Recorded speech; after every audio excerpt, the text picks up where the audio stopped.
Hello and welcome back to PAO Fans International podcast. It's the American crew back again. Today it's just me and Alex. Alex, how are you, man? Uh, you know, kind of a shitty Sunday. Didn't start well. First thing in the morning, wake up, shitty game. It was going well, then ended up being a shitty game, and then I watched the Bucks get blown out. So yeah, it was like 5 hours of shit sports. At least I'm not really a football fan, so I don't have to put up with my football team losing today.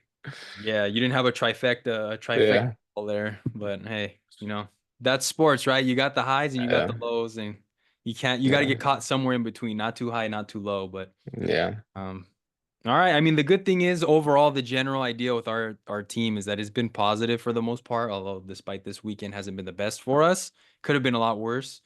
Um, let's start off with the positive. So during this week, we this past week, we had our cup win over Atromitos. Panathinaikos FC played at home. If you guys missed that game, we got a win 2-1. I believe it was 4-2 on aggregate score. Pretty comfortable win, in my opinion. I watched that game and it was pretty smooth sailing, not really stressful. Happy that we scored a couple of goals. And it was just nice to see, again, the more positive play from the team. We looked really organized and players looked a lot more confident.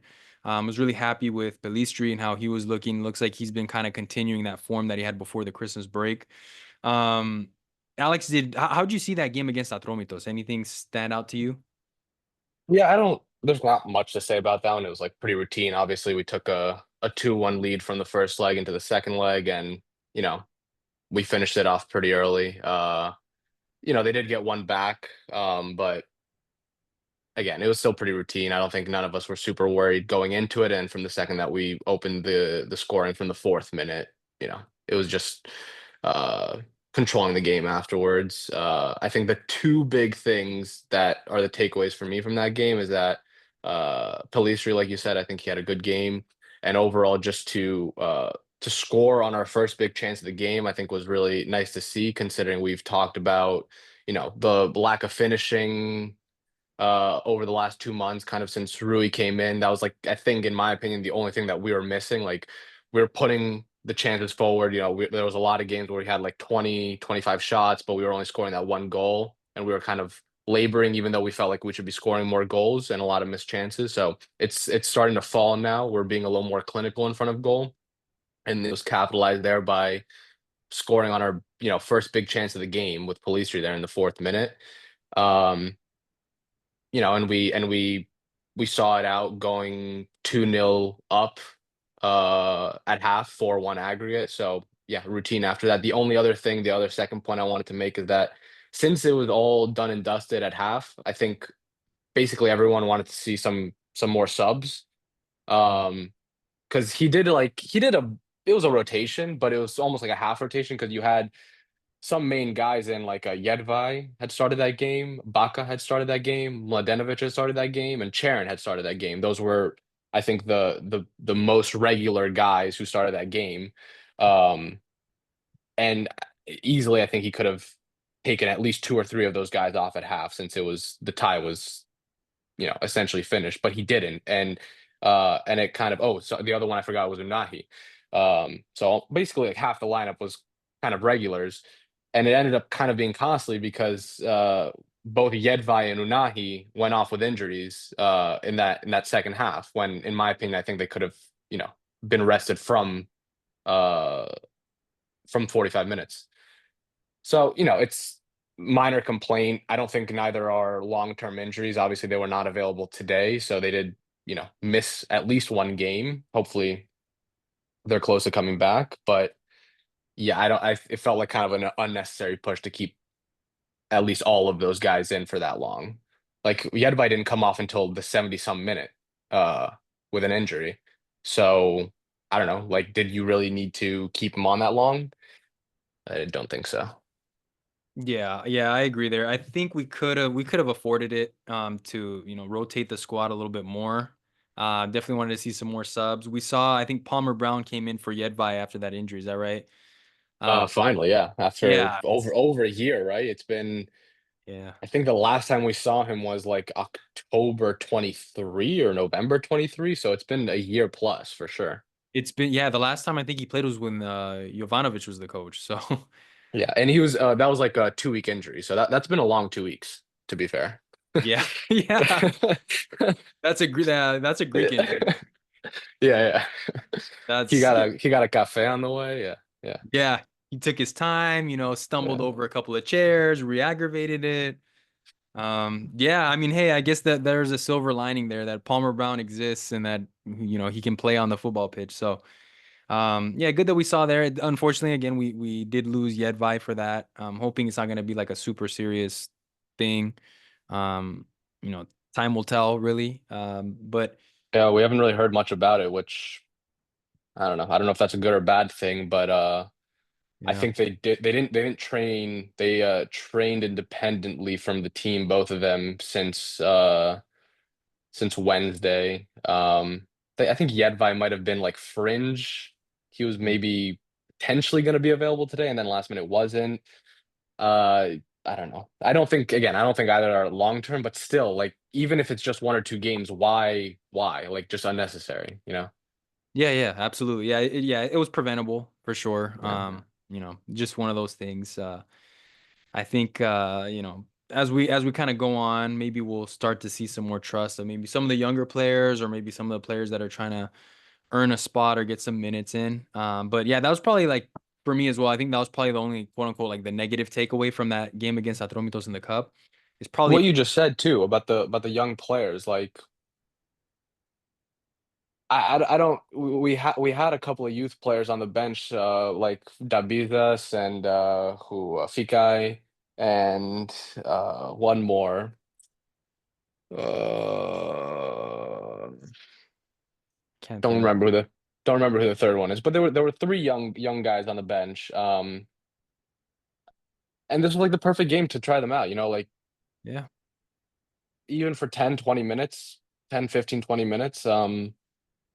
Yeah, I don't really blame Rui for this because this is a trend we've seen from Jova, Tareem, Alonso, and now Rui. None of these guys, even in like kind of the most obvious situations, are giving a chance to these young guys, even to just like see the pitch, let's say 5 minutes. Like, you know, yeah, the tie is done and dusted, like we said. Not only from half, but at the 80th minute, Atromitos needed 2 goals at that point, because of the 4-2 aggregate. So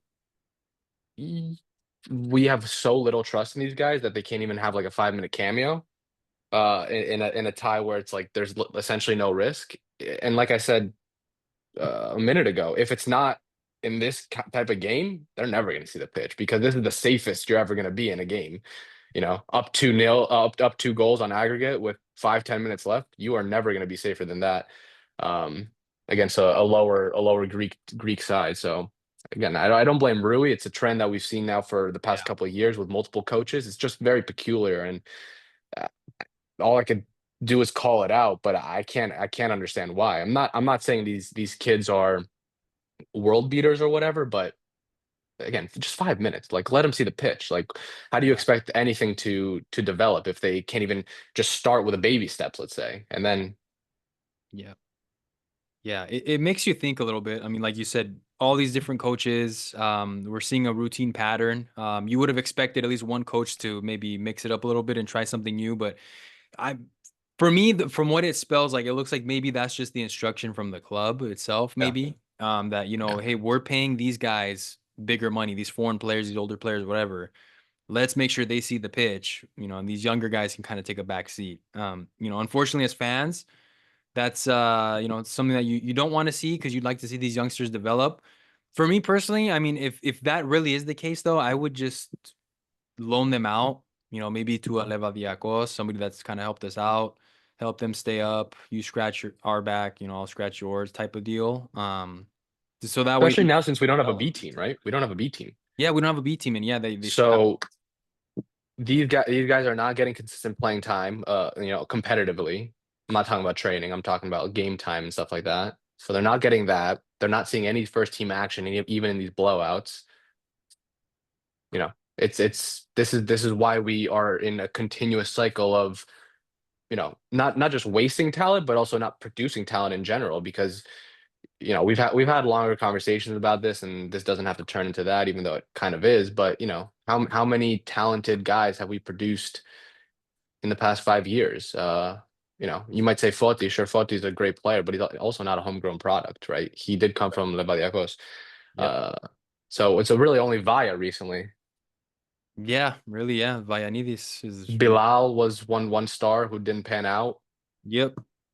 Yeah. The list goes on and on. Just failed young talent, and all these things that we're talking about affect it. Not getting competitive game time, not being able to break into the first team, even for some baby step minutes. All these things. Yeah, this is a model that you see a lot with other Greek teams. The exception is PAOK. Everybody else, I feel like you look at Olympiacos, you look at AEK, you look at us, of course. Like I feel like the development and the trust in the youth isn't there. It's more so let's spend money and let's try and bring in a foreigner or two that can do the job. And long term, I don't know if that's going to be the answer. It hasn't looked like it. But that's looking like what we've been kind of copying what Olympiacos has been doing for years as well as AEK. So We're uh, falling behind now though because Olympiacos is starting to get back on track. They got the young striker who just scored a brace this weekend, right? And yes, he's what's his name? Koutsulas? What's his name? Kostulas or something. Yeah, Koutsulas, yeah. you Kostulas. know, he's coming off the bench. He's getting minutes. He's only 17, I think. He's scoring braces. He's playing in Europe too. Like, listen, I'm not saying we have anybody of that level, because you might turn to me and be like, hey, like we just don't have someone as talented as he is. Okay, fair enough. I'm not saying we do have a comparable kind of talent because he is quite talented, but you still got to start somewhere. Like I said, the baby steps. Like I think that Bidas could easily play 10 minutes in that Atromitos game. Fika has shown great stuff in the past. I don't know exactly what level he is at now, but in the past he's shown that he's competent. Yeah, yeah. It's You true. gotta you gotta start somewhere. You gotta start somewhere. Yeah. The good thing is, to your point too, though, like you had mentioned with Ioannidis, he's technically not our academy product. The good thing is, at least with us, we are seeing some Greeks like Vayanidis, Ioannidis in there. I know Bakasetas is a little bit older and he's not from our academy, but it I'm liking that we're at least including some Greeks, and the Greeks are actually being like pretty important in our squad. Um, so that's an area I feel like we have improved because I felt like under Jova, especially, I feel like we hardly had any Greeks. I think what it was like Urbelis, who was like a main guy at one point, and um, I think it was Kotsiras there, but Yeah. it was now we're seeing the Greeks are actually taking a pretty bigger step, um, with the importance in the squad at least. So we have that going on for us. And since we're on the topic, there was a Twitter post that came out this week that said that we average age wise, we are the third oldest team in Conference League. And we are, I think, the fifth oldest team in all European competitions. So that's Champions League, Europa League, and Conference League. So that just furthers what we're saying. And we've said this many times. It's not the first time we're saying it, but over and over again, we're reminded how we're an older team. Look at our starting 11. I think our average age is around 29, 30. Yeah. And there's no sight of any young players being injected in the team unless we go out and buy them, but we're not even really doing that. So it's continuously concerning. It's not like the most concerning thing because it's kind of in the back of our heads, but it comes up every now and then, and there's no trajectory to improving that concern. Yeah, yeah, that's definitely, yeah. When I see that, when I see those types of stats, it just screams to me like just classic Greek football. I feel like we really like to chase the foreign players a little bit older. Um, Again, I mean now we've got more talented Greek players in the squad, but some of them are a little bit older in terms of the foreign players. We have an older player in Bakasetas, generally speaking, as well, but. Who knows, man? I mean, the good thing is, for the most part, we've been playing positive at least this season. Yeah. So I feel like this would be a really bigger talking point if we were struggling. Like, let's say, we were fifth place, sixth place still. Uh, Oh yeah. I feel like, us winning and all that, it's probably papering over some cracks that we're probably going to see come up maybe down the line. Hopefully not too soon, but Well, that's why it gets glossed over because, the league is so competitive now. One team doesn't run away with it. It's Yeah. for 2, 3 years now, it's been a 4 team race. So teams don't feel like they have the breathing room to throw in the young players who might not be as trustworthy. You're going to turn to me and say, PAOK is doing it and they won the league last season. Yeah, sure, but the two young players that they were starting are studs, Kostadelias and Kouliarakis. Like we don't have anyone of that quality, but that doesn't mean we can't still give young players 5, 10 minute cameos when a two-legged tie is done and dusted from half. Yeah, Yeah. Yeah. I'm Absolutely. not, I'm not saying throw them in the league and pray that we get 3 points and go on to next week. That's not what I'm saying. I'm just saying there's a time and a place, and if the time and place wasn't against Atromitos when you're 2 goals up, I don't know when it is. Yeah. Yeah. We're probably not going to see it. If Yeah, that was, yeah, yeah, as perfect yeah, as of an yeah, opportunity as you're going to get. So yeah, we're probably yeah. not going to see that down the line. Um, so let's move on a little bit. So today's controversy, it's all over Instagram, it's all over Twitter. Ball fans are blowing up. Uh, Today, Panathinaikos tied with Panserraikos 2-2 in a controversial game. We saw a flooded pitch. We saw red cards thrown around. We saw points dropped for Panathinaikos. Outcry from the fans, outcry from players and coaches. Alex, just kind of overall, what was just your view of the game? Like, was this 2-2 a deserved result? No, I think we continued doing what we've been doing well. Like we played well. I mean, listen, this is my summary of the game. Unfortunately, the quality of the teams or team, whatever you want to say, team or teams, is not the takeaway from this game, unfortunately, because the takeaway from this game is the quality of the pitch and what happened in the 70th minute. That's what this game is going to be remembered for. This game is not going to be remembered for Panathinaikos played some decent ball today. Because we did. I think we did. Given what we could have done with a pitch, okay, we could only have played so good given the fact that the ball wasn't moving on the grass. But yeah, I think we played fine. We continued doing what we did well. I mean, this had 0-0 written all over it, I think. And we somehow found 2 goals. So I have no complaints from what we did. I think my complaints are the game probably shouldn't have happened. It was obviously horrible conditions. Like I said, the ball was just sticking anywhere. There was a leak on the pitch. Yeah. On the right side of the field, there was a leak. I don't know I want to talk about football, soccer, but other than I think we did what we could given the conditions, I don't have anything else to say about the actual performance. Yeah, let's get into the meat and potatoes of it because today's discussion, unfortunately, the whole heated debate here isn't even about the play on the pitch. Like you said, overall from what I saw, Panathinaikos, you can't have too much of a complaint on the play style. It's more so it looked like the environment, the conditions. And as to what you alluded to, I mean, the pitch was just ridiculous. Alex and I have played this sport before. We've played a game in in these types of conditions, and many of you maybe that are listening have probably played in similar conditions, and you can't properly play not only at an amateurish level, but at a professional level in these types of conditions on this type of pitch. I mean, you go to pass a ball, maybe a couple feet ahead of you, and the ball just stops after a few inches. There's too much drag on the pitch. Juricic was trying to dribble and he was going and the ball was staying behind. Yeah. He was trying to fucking dribble and the ball was staying behind. Like it was just stuck to the ground like it had glue. Like, Yeah. come on. It's like there was a break on the ball or the ball was heavier than he was and he's running ahead of it. I saw, yeah, I know what you're talking about. Even the commentator was saying Laspi, mud. Yeah. Like the commentator was saying it was a joke. Like it was. Yeah. How these games are allowed to go ahead, it is beyond me. I mean, when when we've played games at Leoforos, right, we've heard sometimes complaints from opponents about the pitch, right? The conditions of the pitch aren't good. It's not upkept.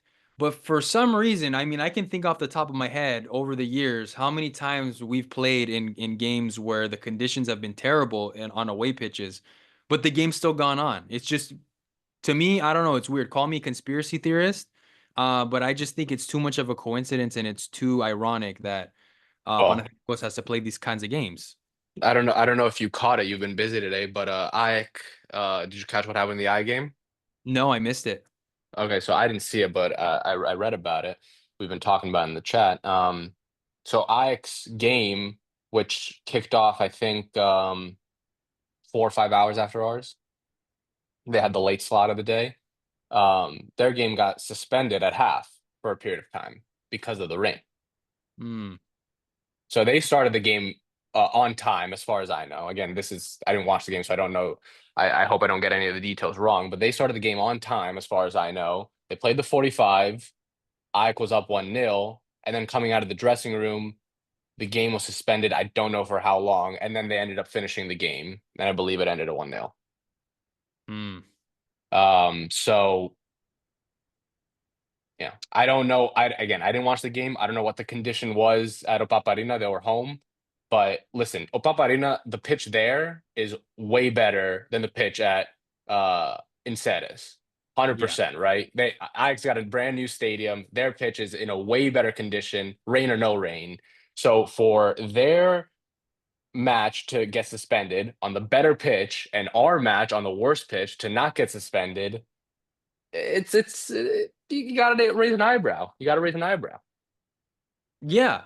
Yeah. And you know, I've stopped this for a few years now. I mean, because I didn't want to seem like, the victim card or anything or, playing victim, but I don't know. It's just weird. Over the years, Panathinaikos have always gotten the short end of the stick. It started to kind of turn around a little bit in recent years, the last recent couple seasons, but it's just stupid stuff like this, man, where it doesn't make sense. How come, you see stuff for Ike or whoever, it works out perfectly, but for us, it's kind of like, it is what it is. You guys weren't good enough. You guys drew. But look at the conditions that we played in. I don't think, to me, a 2-2, I'm surprised you come away with a 2-2, honestly, in that type of environment that you're playing in. Because that, Oh, I thought it was gonna be 0-0 for sure. Yeah. yeah, I This mean, this had no goals written all. This had nothing, no chances, no nothing written yeah, all over it. Like just boring 90 minutes. So I was also surprised that there were 4 goals in it. Um, yeah, it was, I guess it's a good time to point out too that when we came out of the half, there was a small delay. Um, I'm not sure what it was. I don't they didn't really explain it on the feed either. But there was a small delay. There was some talking between I think our players and the ref. I don't know if it was about um the condition. I mean, I feel like it has to be about the conditions, not that I know that for a fact, but there was some words exchanged, decisions made or not made. I don't know, but there was that small delay coming out from the second half. I don't know, maybe we'll get more information about that, but yeah. yeah, yeah, it definitely points to that. Because, you know, by that point, the second one, the other controversial piece hadn't happened yet. So, Yeah. um, yeah, man. I mean, it was, it's upsetting the conditions of the pitch. I feel like they should have suspended the game or rescheduled it or something. I mean, we've said it so many times. You can't play. When I was in high school, we had a pitch where there was like a busted pipe, and so water would leak. And it wasn't even as bad as what I saw in Cetis today, man. I mean, and this is a professional pitch we're talking about. And I'm talking about my high school pitch. And it was hard to play on that. I can only imagine how the professional players. Plus, it's an injury hazard. I mean, you can slip, your ankle can go the wrong way. Imagine if one of our stars got injured today because of this, and you miss them for the season or you miss them for a prolonged period of time. It's just, it's not only, don't even think of it from us complaining from like, oh, you're just biased Panathinaikos fans. Look at it from a player safety point of view. I mean, how is it safe to have players playing in that condition for both sides? It's not even about the bias because I mean we'll get to the next point where bias also comes into play in the next point in the next controversy, but I don't think it's about bias because why force this game? Why? Like I get scheduling and fixture congestion and all this stuff and it just caused a headache and you know and again I think that soccer is a sport that you basically play no matter what, right? Like that's just kind of how it is. But I don't see the point in forcing it. Like what can't reschedule it? Like, Yeah. is this really? is this really what we want? At the end of the day, like it's a competitive match against two teams who you want to see at the peak of their abilities, and neither team can perform at the peak of their abilities under these conditions. Like, why would you want to see this as a fan of one team, as a fan of the other team, or even as a neutral, or as a league representative? You're not getting what you set out for. This elite competitivism that is professional sports. I don't Yeah. get it. Yeah, no, yeah, 100%, 100%. It's just it takes away from the game. It takes away Yeah. from true competition. You don't really know what the actual result could have been. If you're playing in an actual environment again, both teams are playing on this pitch, but they can't play to their best ability. And I just kind of want to get into it now because we've kind of alluded to it. I mean, the penalty, the red card, that's been going around social media. There's been a whole blow up there. Dragowski around the 75th minute or so, headbutts the opposing player, and he gets a red card, and they get a penalty, and they make it 2-2. They equalize. Lots of mixed opinions with the fans. Some are arguing that was never a penalty, that was not a red card. Others conceding, you know what, hey, that was a red. I don't know if it's a penalty. Alex, we kind of discussed this a little bit before. Like, where are you sitting at with this? How did you see that situation? I think you have to split it in two, right? Like the actual incident and what should happen from the incident. Uh, or actually, let me say the red card and the penalty, right? Because those are two both controversial things with potentially different outcomes. In my opinion, it's 100% a red card, unfortunately. Like I don't I love debate. I love conversation. We're gonna have one about this, I'm sure. But I honestly don't really see much argument for not a red. Like he he fucking he fucking initiates contact. Like I don't know what else to say. Like it sucks. It sucks, but he Dragowski, listen, they both post up. They both post up. The Yep. way I see it, Betancourt is just kind of there. He's just a body. And then I see Dragowski, he initiates contact. He's the one leaning in and he's the one following through. So he initiates contact and he follows through on the contact. And on the other hand, Betancourt's not really doing much. So for me, it's 100% a red card. A lot of people saying like Betancourt flopped. Okay, of course did he embellish and make a huge thing out of it? Of course, of course. I'm not saying he didn't, but that's what players do. Every time a player is fouled, they roll around on the ground 30 times. It doesn't mean it wasn't a foul. Yeah. There's a difference between simulation and making the most out of a foul. Simulation is when there's no contact, right? That's simulation, and that's when you get booked for faking. This is not simulation. There was contact. So he made the most out of the minimal contact, which I do agree was minimal contact. He made the most out of the minimal contact, but at the end of the day, there was still contact. Yeah. So from the moment that there was contact, the person who initiated the contact was going to be guilty if we're gonna treat it like that, and that's how I see it. So yeah, there was minimal contact. Did he shoot the guy? Of course he didn't shoot the guy, but there was head-to-head contact, which by the rules of the book are is a no-no. Like that's pretty basic. You can't do head-to-head contact. Whether you want to call it a headbutt or not, I guess that's we could talk about that too. That's just semantics in my opinion. But it's head-to-head contact, headbutt or not, initiated by one side, and that one side gets the red card. And I think it's more on Drago to know the situation. And what I mean about that is that we're up 2-1 at that point, right? Yeah. One side has everything to lose, and the other side has nothing to lose because they're already losing, right? And the side that has everything to lose is Drago and Panathinaikos.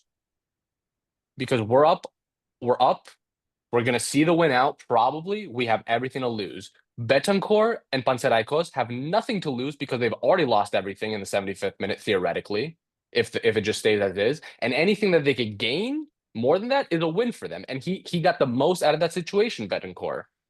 And a lot of players do the same. Like, listen, this is a lost cause. If I could gain something out of this, that's a huge plus, and I might salvage something. And that's what they did. So Drago has to know the context of what's going on. He has to know he's up by one goal. He has to know there's 15, 20 minutes left, and he has to keep a cool head there. as much as Betancourt is chirping or being a nuisance to him, you don't solve it by getting sent off and taking your team out of it. Yeah, yeah, there, yeah, yeah, it's a lot to unpack there. I saw it. I took a look at it, and me and Alex, we alluded to it as well. We spoke about it before. We kind of see it from two different perspectives, right? Alex, we heard his point, right, that it was very clearly a red card. Betancourt, despite selling it, Drago initiates the contact. For me, I always like to look at past examples, and I know each referee kind of has their discretion, and it can be like an apples and oranges comparison. But I look back at other games where I've seen kind of quote unquote headbutts or coming face to face like that and kind of pushing back like that, and players selling it a little bit. I've seen yellow cards. The way that I didn't get to see the game live. So did the referee go to the VAR and take a look at the play and then give the I red card? don't I don't think he went to he gave the red card on the pitch. I don't think he went to the monitor. I think they just confirmed it from VAR because he only goes to the monitor if they tell him up top that there's something iffy. So Oh, okay. what happened is he gave the red card immediately in real time, basically. I think that they confirmed it behind the scenes in VAR and that was it.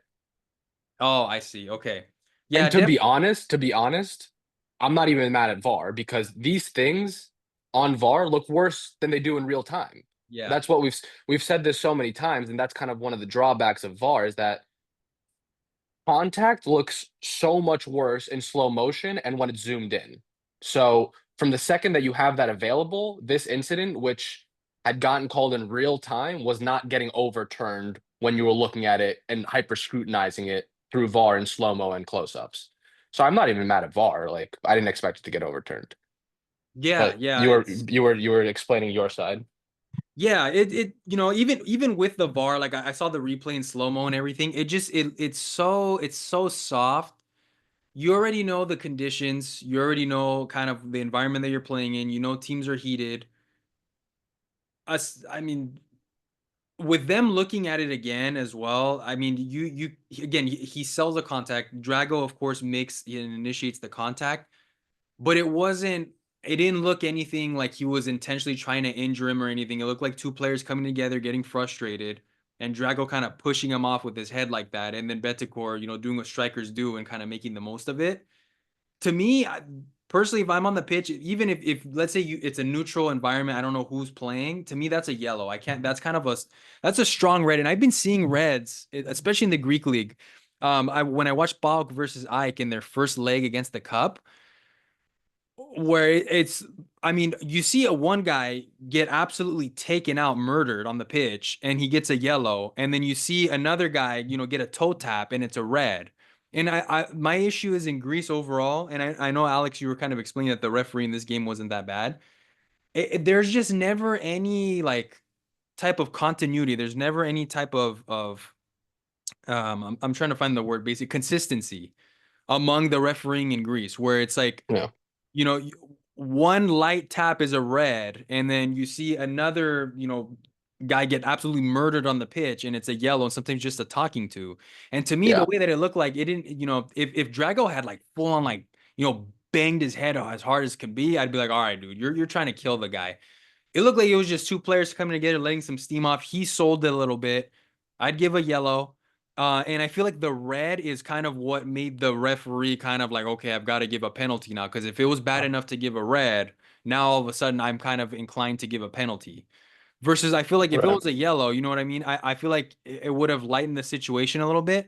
That red kind of makes him compelled now to give a penalty. And Alex, did you think it was a penalty?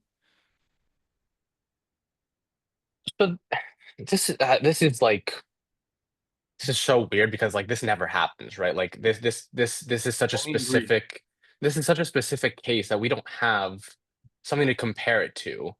Yeah. So this is the problem I have. First of all, in terms of the red, I think we start talking about like what are the actual rules here, which to be fair, neither me or you know the Yeah. rules like the back of our hand. So the reason I think it's a red is because I think it's head-to-head contact initiated by one player. I think if I had to I know, I know the rules well-ish. I think that's by the rules a red. Like, I think that's why it wasn't a yellow, because it's head-to-head contact initiated by one side. Um, and I say initiated by one side because I don't think both players did the same thing, right? A lot of people are arguing like they both did the same thing, yellow to you, or red to you, red to you. Sure, but the way I see it, and I think this is where it gets subjective, is that I don't see that both players did the same thing. I see one side did something more than the other side. But anyway, to your question about the penalty, again, with the rules, I don't know what the rules are for this. Like, you have a it's not a dead ball because the ball is active, even if it's not a set piece or anything. The ball is active, it's just in the goalie's hands, so it's the game's running, and there's a foul called. If you don't give a penalty, what's given? Because the play is now stopped, right? The ref has whistled and stopped the play, right? Yeah. So he stopped the play, regardless of what card is given, he has stopped the play. So how does the play resume after that if it's not a penalty? Is Right. it an indirect kick from the spot of the foul, from the spot of the headbutt for Panserraikos? I don't think that's correct. Mm. It's not a drop ball. Yeah. So the question is, by the rules of the game and by the rules of the book, if it's not a penalty, then what is it? And I don't know because we just don't have this thing. We just don't have a Yeah. comparable situation. I don't know. But part of me definitely is like, it's not a penalty because it's the only thing that makes it a penalty. Not the only thing. I don't want to say the only thing. The biggest thing, the biggest thing for the penalty that it is a penalty argument is that it happens inside the box, of course, right? I think Yeah. that's the biggest thing. But also, penalties typically are, offenses that stop a goal scoring opportunity Right. illegally. And this was not a goal scoring opportunity, obviously. So with this, the penalty, I could see both sides much easier than I could see it's not a red argument. I think it's a much more 50-50 penalty, no penalty. And in fact, I think it's probably stronger no penalty, I think. But I don't know. But the thing is, I want to say no penalty, but I don't have then what? If not penalty, then what? Yeah, that's what it's such a convoluted situation that you really see in like Greek league, I feel like, where this happened, and to me it's kind of like, so while the foul technically happened, Drago had the ball in his hand, correct? And Drago had the ball, so it was live. live It play, wasn't right? it And wasn't then he dead as headbutt. a set piece. So yes, he's carrying the ball. He has his 6 seconds to release the ball as the goalie, and And in that time, he had butts the player who was in his bubble. Let's say, right? yeah, and yeah, and see, yeah, with that, like, okay, because technically it's a live ball, so he committed the foul on the player, quote unquote. You get a red card for it. You get the foul. It's in the box. It was during live play. Per like we're saying with the rules, I guess it's a penalty by that. And to me, that's where it all comes back to that stupid red card, where it's like it was soft to call it a foul, but once you call it that, and especially give it a red card at that. It's like I guess you have to give a penalty at that point. It's such a He com has to give something, though. He has to give something because he yeah, stopped the live play. He stopped the live play. So you can't just not give something. Something has right. to result from the referee stopping the live play. Yeah. Is that a penalty? Is that an indirect free kick from the spot of the foul? I don't know. I really don't know. And that's what I keep saying. I don't know. Because this is different than, let's say this is the analogy I was thinking of. If there's a free kick, right? If there's a free kick outside of the box and all the players are lined up inside the box, right? As we often see. And in the time that the free kick is they're preparing for the free kick, it hasn't been taken. In the time that, all the players are setting up in the box, there's a scuffle, and one guy just punches the other guy, let's say, right? Mm. In that scenario, the person who punches the other guy sees red, right? He Yeah. gets sent off, but it's not a penalty because it's a dead ball. Right. The free kick, you just go on with a free kick because it hasn't been taken yet, right? Yeah. Correct me if I'm wrong, but that's what I think happens, right? So there's a Yeah. scuffle in the box. one guy socks the other guy, he gets sent off, but it's no penalty even if it's inside the box because the ball is not live there. Here, the ball is live. Yeah. So something has to be given afterwards. Yeah. You can't just give the ball back to the goalie, I don't think. I don't think. Yeah, yeah, definitely. Yeah, yeah, because it's a live play. Yeah, because I'm thinking of it as, you know, the goalkeeper, let's say, had picked up the ball. Let's say there was an attempt, he picked up the ball, and let's say he had headbutted, the player. That's a red, that's a penalty all day long. I'm looking at it as like, okay, the referee looked at it in that situation, I guess, to where it's a live ball and quote unquote, that contact. In my opinion, I keep thinking it's light. It wasn't really deadly contact. So where he's like, okay, that's a foul, that's a red, plus we give the penalty. That's my only understanding of why he gave it that way. Um, it's just it's so convoluted. Like For both example, sides. let's flip it because this is more common what I'm about to say. Often the goalie has the ball in his arms and someone like stops him, like they stop a counterattack basically, right? Like they get Yeah, in his way or something, and then the referee whistles. What happens? Then there's a foul on that spot, right? So that's like the flip side, right? Obviously less egregious because it's not a headbutt, but if that happens, then the play stops, the goalie has the ball as a foul on the spot of the foul, and then he just kicks it up. yeah, just So to if it's not a penalty, then I guess the solution would have to be an indirect kick from the spot of the headbutt. I guess that would be the yeah. alternative. I think that's the only alternative that makes sense to where, without it being a penalty, how they would take it. Um, yeah, it's like Alex said, we don't have the rule book, we don't know it like off the back of our heads or anything. Um, but that's kind of the nature of the of the beast in this situation. Yeah. And it's, it just, at the end of the day, it sucks that that was the defining moment of the game. Uh, I don't know. I don't, listen, Drago is human. He's human at the end of the day. These things happen. I'm not even that mad at him. Like, I think, because I see it as, yes, a red card, I think he takes 100% of the blame for me. At the end of the day, he's a professional and he has to, like I said earlier, know the context of what's going on. He has to know who has the most to lose and who has nothing to lose in the situation. He has to know that these things happen. Like players try to rile other players up and Yeah. make something out of nothing. Like this happens. This is not Panserraikos being an anomaly. Like this just happens in these types of sports. So you have to know, you have to be able to to know all this and be able to evaluate it and know what's going on. And you have to be able to keep your a cool head with 20 Yeah. minutes left in the lead. Like there's no need for this. Regardless of what if Betancourt was chirping or whatnot. Like honestly, to me, it doesn't even look like he's doing much. He doesn't look like he's chirping. Yes, he was in his bubble. The goalie has like his bubble, which players are supposed to vacate. But he wasn't like being really fit. Like I've seen so much more egregious things from players being annoying to goalies who are trying to get the ball up.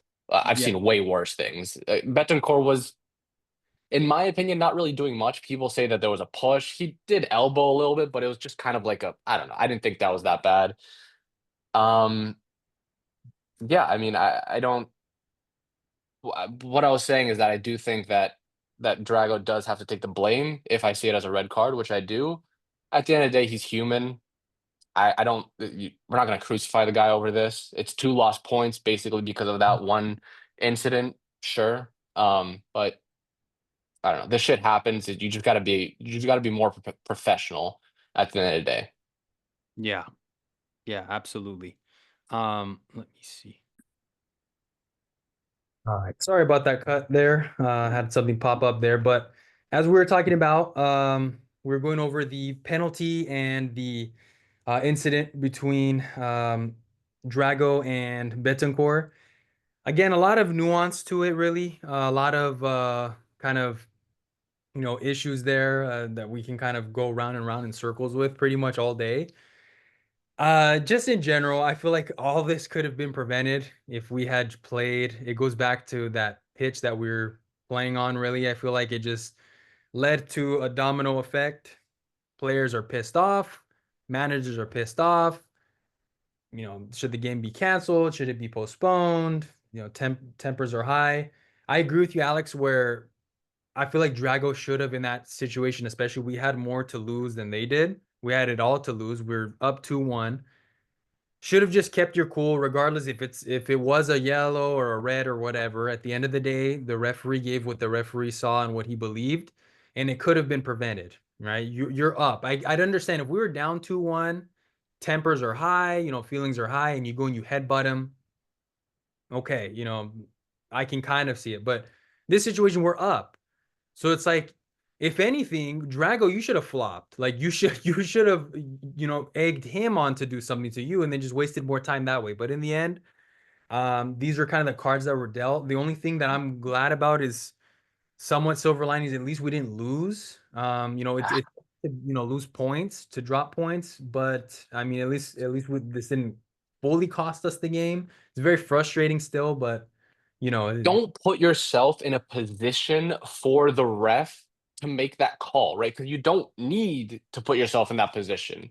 We've yeah, we've said this so many times with silly fouls in the past, second yellows, like stuff that's like so trivial, like even like defenders putting their hands on players' backs, right? Like the second you do that, a player is going to flop, right? yeah, Because there is contact. And then when Vargos looks at it, what are they going to see? They're going to see that a player had his hands on the other player's back, and that's just contact. Like it's soft contact, it's nothing. It doesn't shouldn't actually affect that play, but letting you are giving the ref a chance to make a call, basically, as opposed to there being nothing. If there's nothing, then the ref doesn't have a chance to make a call, whether he's for or against you, right?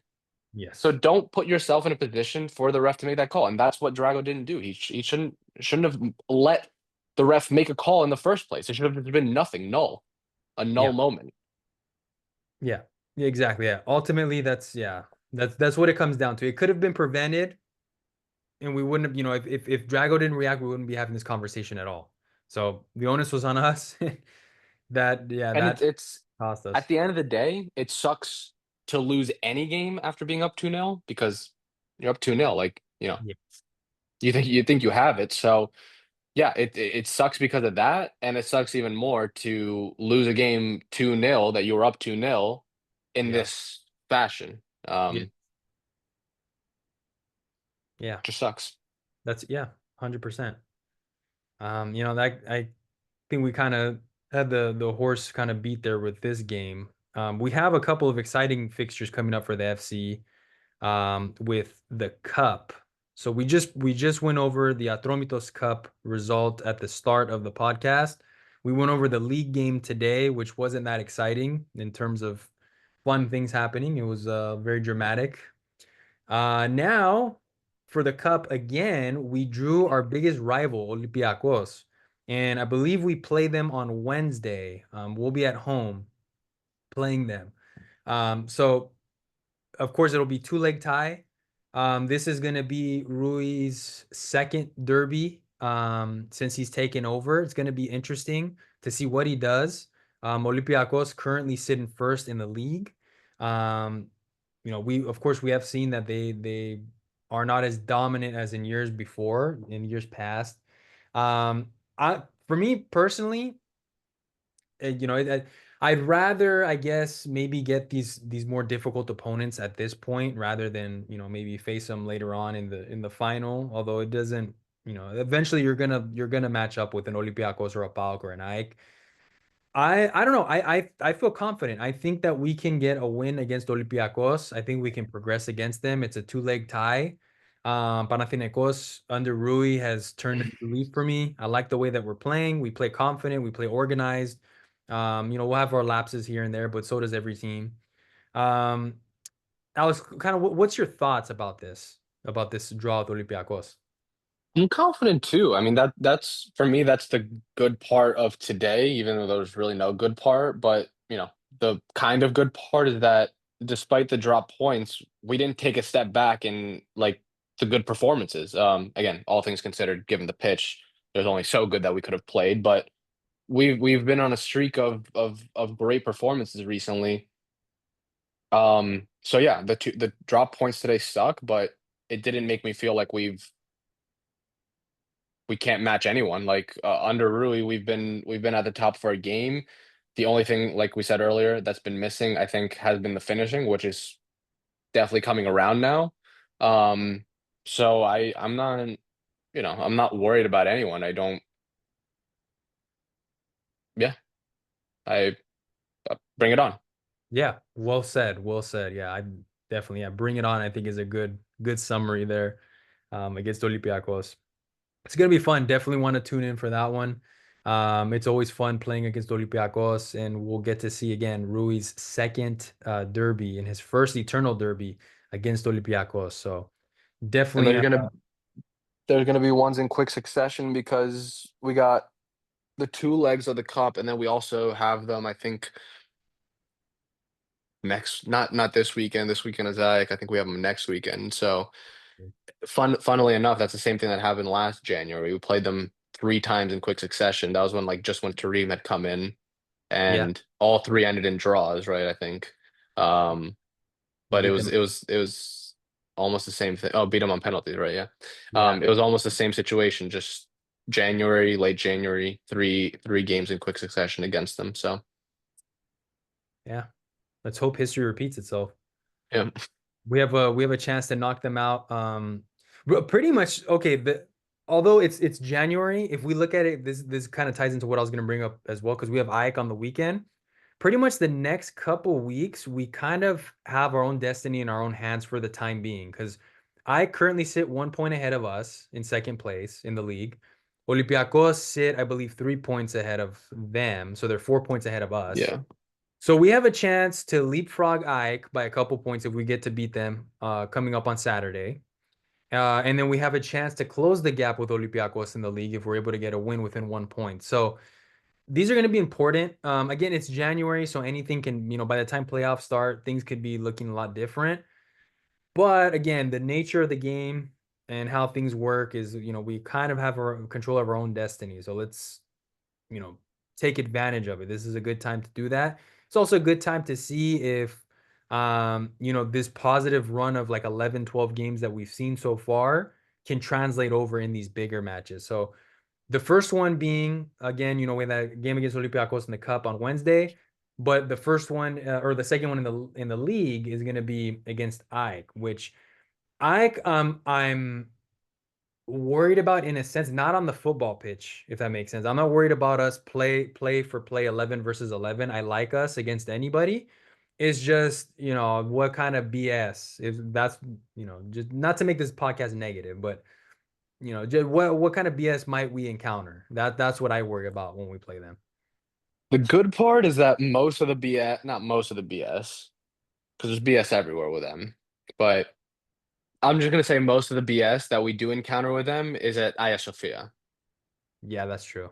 Okay, that doesn't mean that there's not potential BS at home for us, but kind of the trend recently since they opened their new stadium has been like we are not going to let them win at our own stadium uh under any costs. And we've seen that to the extreme. Amrabat should have seen three yellow, three reds that one game, handballs, whatever. Galanopoulos too. We've talked about it. But yeah, I feel like the most egregious BS happens at their stadium.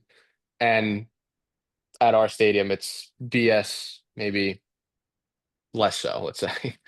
Yeah, that's true. But Yeah. we say this every time. We don't want to talk about this. Like I just want to play the game and Yes. Yeah. no ref BS and this and that. But yeah, it's Yeah, it's conversation. You see it posted all around on Twitter, especially on X, and it's kind of like, you can't avoid just bringing it up. It just kind of concerns you a little bit. Like you just don't want to see anything like that. So hopefully we'll see a fair game, right? I think both teams are very, very good. Obviously, we're in the top three. We're within a point of each other, us and Ike. Um, I'll repeat it. I like us against anybody in the Greek league, especially with Rui and we're playing now. Bring it on. I want to see some good bala between both sides. And here's hoping that we come away with those 3 points and we kind of get a couple point jump ahead of them.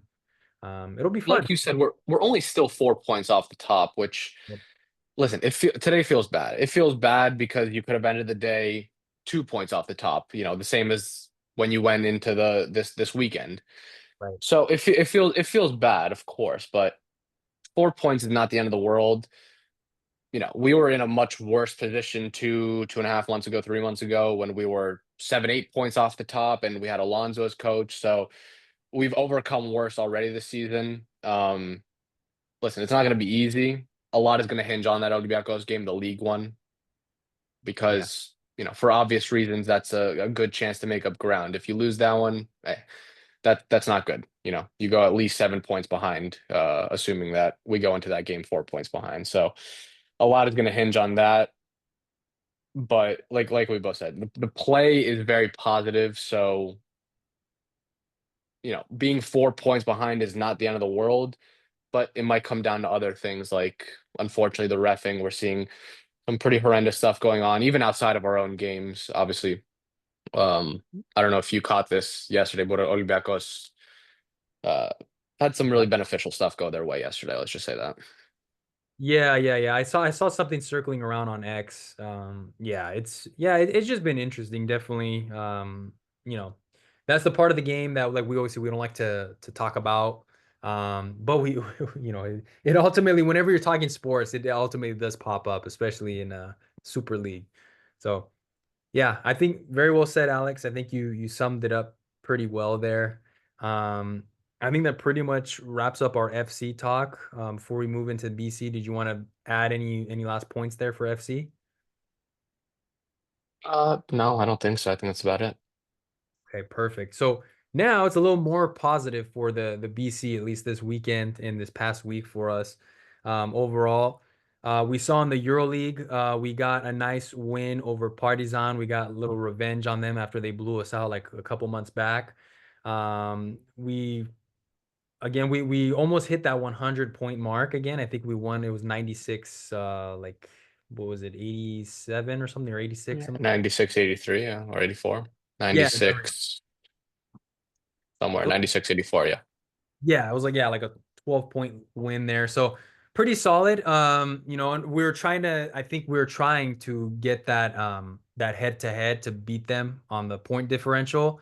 But the last couple minutes we weren't able to kind of get over that weird slump. We kept missing shots and forcing shots. But overall, very, very good performance. I was very happy. The entire game, Panathinaikos won every single quarter. The last two quarters, I think we won by like a point. But still, overall, much, much improved compared to where we were about a month ago. We've gone on like a 5 game winning streak. We went on a slew of games where we scored over 100 points in the EuroLeague and in the Greek League. And we saw that again today with Ike in the league. But that Partizan game was good. Partizan, again, are a team very well coached. They are a very annoying team to play against because they have a lot of good individual players. And once they catch fire, they just don't miss shots. So Kendrick Nunn, MVP of the game for me. Nunn does what Nunn does, and he scored 25 points, made it 5 games in a row now, scoring 25 or more. And he's currently leading the EuroLeague, I think, in overall scoring. So it was a great, great game overall. I'm very happy with that performance. Um, Alex, what'd you think about that performance? Was it a li- Same, great. What? What'd you say? no, I was like it was a life-changing one there for us. We saw the Yeah. positive vibes from all the fans that were like worrying about it. No, yeah, it's great, and I think you were the most calm out of everyone, kind of when we were in that bad stretch, and you're kind of getting vindicated now. But yeah, I mean, it was great, and I think that actually the score kind of flatters Partizan because we were up like 20, pretty close to the end, and they kind of just like scraped it almost to single digits, just like out of nowhere. But like that was like a 20-point victory, really, the way we were playing. And that this is just trivial, but. Um, yeah, really good. Nunn is just like you said, he's just on one right now. He's definitely the MVP of the season. Um, that what you said, that 5 games of 25 points, at least 25 points, that ties the EuroLeague record. So if he gets one more, I think he sets the record for that streak. And also keep in mind that game against Partizan, who is always a tough opponent, and they're well drilled. We know the coach very well. Is always a tough match. They blew us out in early December by 15, 20 points or something. So it was a good response. Um, and we did it on Thursday without Slukas, without Brown, um, obviously without Lasor. We know that. So we were missing a lot of key pieces, and it was a pretty convincing win. Like I said, 12 points flatters them, if anything. So it was very convincing, very happy. Teams turned it around, like you said. Bummer not to get over the 100-point mark again, since we've been doing that. But that's again also mostly a joke. Um, what else? Chetty, Osman, and Yurtseven have been much improved recently. Kind of since the whole team started to improve after those back-to-back blowout losses. I think the team improved, and Chetty and Yurtseven have also improved individually to the point where we could really rely on them now. Um, Gabriel wasn't that good, I don't think, against Partizan, if I remember correctly. He had kind of like a low game after kind of coming in and being pretty influential when we signed him. But I think everyone else was so good that didn't really matter in the end. It kind of got overshadowed by how good Nunn was, Chetty being good. Um, yeah, just really happy. I think we're on a good track. Yeah, yeah, and I'm glad you brought up Chetty too, because I think that was Osman's probably one of his best performances since he's joined Panathinaikos. For me, overall, he was kind of starting to be the disappointment so far, really. Just because he came in with so much hype. I was super hyped about him. He was very solid in the NBA, and then he was having like a hard time kind of acclimating to the team.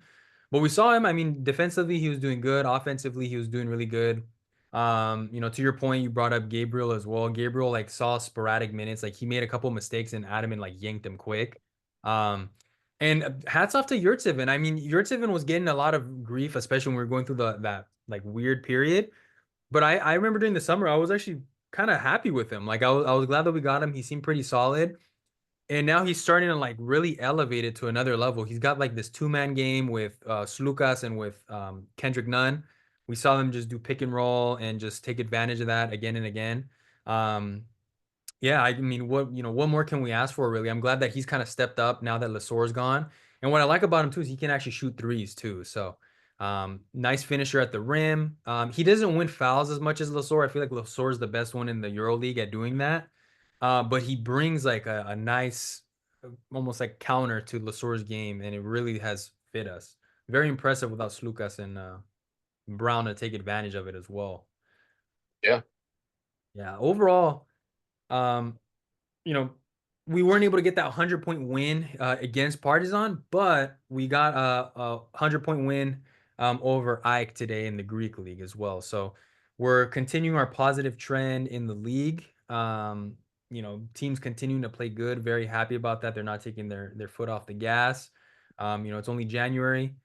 Really the hot topic lately has been, Kendrick Nunn. There's been the talks MVP.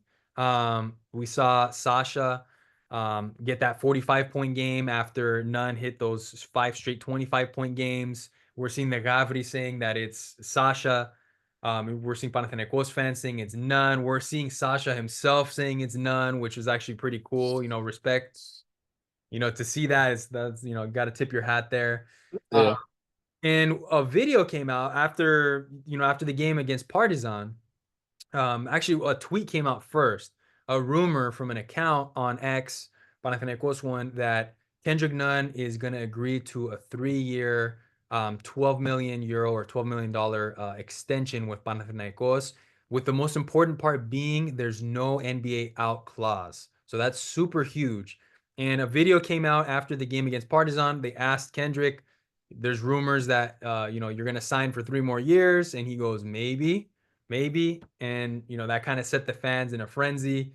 Then they interviewed him in the locker room, and he was kind of like taking it back a little bit. He's like, you got to talk to my agent.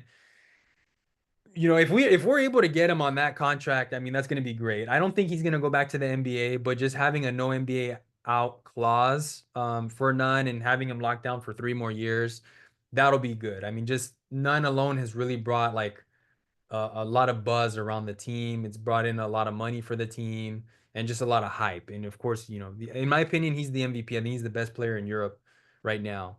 Um, but kind of what are your thoughts? I'm sure you're super ecstatic about that, Alex. Yeah, yeah, everyone's super excited. I mean, like I've seen a lot of posts like, we're so lucky to have, the best player in Europe is playing on our team, and that's how I feel. Like it's I don't know, it's just fun to watch him, and um he clearly likes being here. Even the video after the game, he went up to the Catria, and they were just, chanting his name. I mean, it's just awesome to see. It's awesome to see that the fans love him so much, and that we're rallying behind him. It's awesome to see him loving it so much, standing there and just soaking it up, soaking it all in. There's no doubt that he likes it. There's no doubt that he likes it. You're not going to be a god.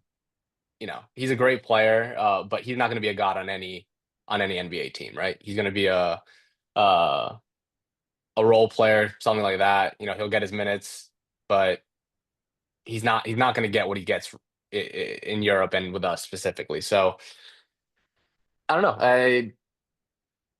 My gut says that he's going to stay. I don't want to be like blindly optimistic. I think if we get past this summer, I think this summer is the biggest threat to him leaving, right? Because he's going to come off of what is hopefully an MVP EuroLeague season, and NBA teams are going to come, with their offers, and he has that opt out in his contract right now.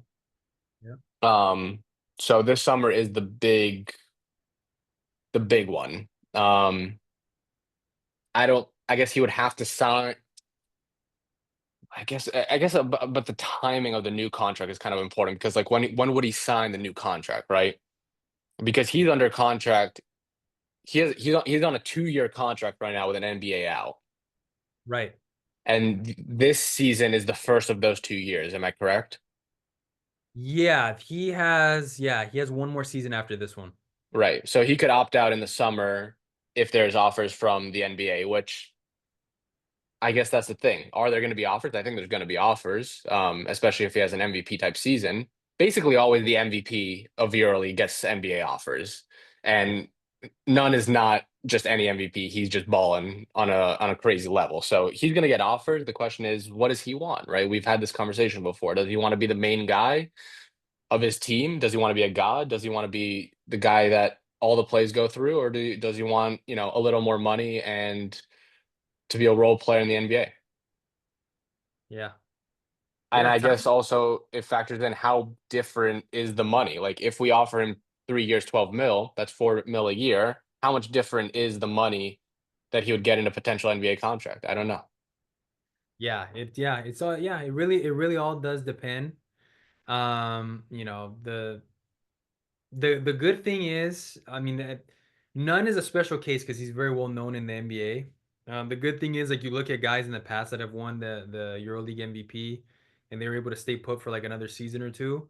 Like I think of like guys like Mike James, also Vasa Micic. I mean, he eventually went to the NBA, but he won back-to-back Euro MVPs. Um, the one thing that I'm hoping for as well, let's say he does extend, each NBA out has an expiration at least. I think it expires July 15th usually. So if we're Mhm. able to, if no team gives like a suitable offer by July 15th, especially I think would we if by then we haven't extended him, I think we'd pretty much be a lock for it. Um, I'm feeling pretty confident. Anything can happen. Anybody can come and try to get him. But again, I think Nunn's 29 years old. He's in his prime right now. He's the star player on the best team.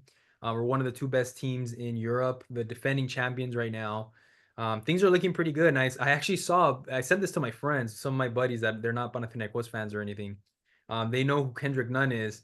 And it was a post from an American account, and they're like, "This is why players go to overseas." Lakers fans hated Kendrick Nunn, and now overseas they're treating him like he's the main star, and it's true because I mean, he is. Yeah. yeah, he's the star player, and those of you that don't know, I'm from the Los Angeles area, so Kendrick Nunn played here for the Lakers, and like the fans were just so like they're just so bad to Nunn because he was injured the whole year, and it was a whole ordeal. And you see the 180 now that he's playing at Panathinaikos, he's the main guy. It's kind of like you're gonna be making good money. You're the star guy. You're treated well. The fans love you. You're in a beautiful country. There's a lot going in his favor, but again, things can always change too. But um, we want Nunn. We know that he's kind of found his family here, it seems like. And I just hope he stays with us and that we can go back to back. That's my hope with Nunn. And he wins. And look at like DPG clearly wants to keep the core there. So we've already extended Lasor despite the injury. He's with us for another 3 years. We've extended Juancho for 2 years. And now None is, on the table. So DPG clearly wants to keep the core, the championship 7-star core. And those are the guys, right? Like Juancho has been much improved this year. That's why he got the extension. Lasor, don't need to say more about him. He's obviously one of the core guys, and so is None. So DPG has a plan. That's obvious. And I think the players are buying into it. Like Lasor didn't want to go anywhere. Okay, he's injured, but he didn't want to entertain free agency, obviously. Juancho is loving it. Hendrick is loving it. I think the signs do point to him signing. Like I'm not it's not a lock, but I'm not super worried either, like you said. This is shaping up. I mean, again, we've just won that one EuroLeague, but the way that things are kind of being constructed and built, you see DPG's plan, like you're saying. They're trying to build a dynasty team. They've got the coach locked down, winning coach. They're trying to lock down all the younger guys. Slukas is probably going to retire at the end of his contract. He's kind of hinted at that a couple times. So we're probably not going to see him extended, but we're starting to see this main core here. And Kendrick is kind of like the crown jewel of the whole piece there. So if we can get him locked down, I mean, we're pretty set. Then we'll start to look at other things like does anybody want Osman? If Osman continues to elevate his game with us, is the NBA, are they going to be calling for him again? If not, maybe he's going to want to stay with us. Yurtsevic's locked down for another couple years with us. We can look at other guys like, Mitoglu. Should we extend Mitoglu? We've pretty much set ourselves up to where we can extend this team. We can shuffle a couple of pieces if we need to, and we're kind of set in terms of our guard rotation too. So overall, I'm liking the way that the BC's kind of set itself up for the next couple seasons at least. So that's pretty much all we've got for BC, FC, everything in between. Did you want to add anything else before we call it quits? Tough game midweek for BC, Barca away. Um, Barca, we've said this in the past, Barca is not the Barca of recent years, but we don't have a good record against Barca. I think it was one win in 10 before our win in the first round of EuroLeague this year. So now it's 2 wins in 10. Still not a good record. So Barca, whether they're at the top of their game or not, is just a team that gives us trouble, and it's away. So it's going to be a tough one. Um, I'd be happy with anyone. Just scrape out a win, kind of like we did at home, because we only won by like what, point or two at home, and it was a gritty win. So if we could get this away win, I think it's a pretty important one to stay on the heels of Olympiacos, because we're only one win behind them. So we sit in second now. They're 14 and they're 14 and 6. We're 13 and 7, I think. So I don't know Yeah. who they're playing. But stay on their heels. Hopefully maybe they drop and then uh we're level with them. But yeah, I'd be happy with any sort of win against Barca away. Yeah, win against Barca, and their coach is kind of on the hot seat right now too. They've been kind of hitting this rough patch. So again, they always play as hard. Panathinaikos in basketball, we always have those bogey teams that give us issues, and Barca definitely is one of those. The stats show it, like you said. Um, I'm hoping that we get a good solid win there. They're a tough opponent against us, and just write it out and see what we can do.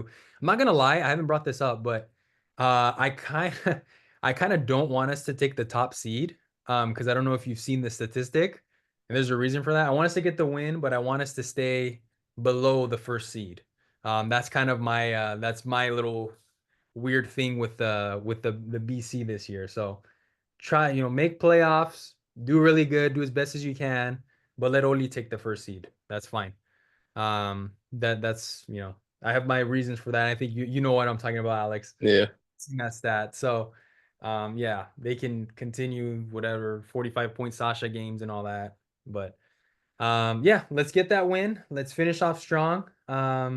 This is the American crew signing out. We'll be back with you guys after the Australians take over the next episode. Peace.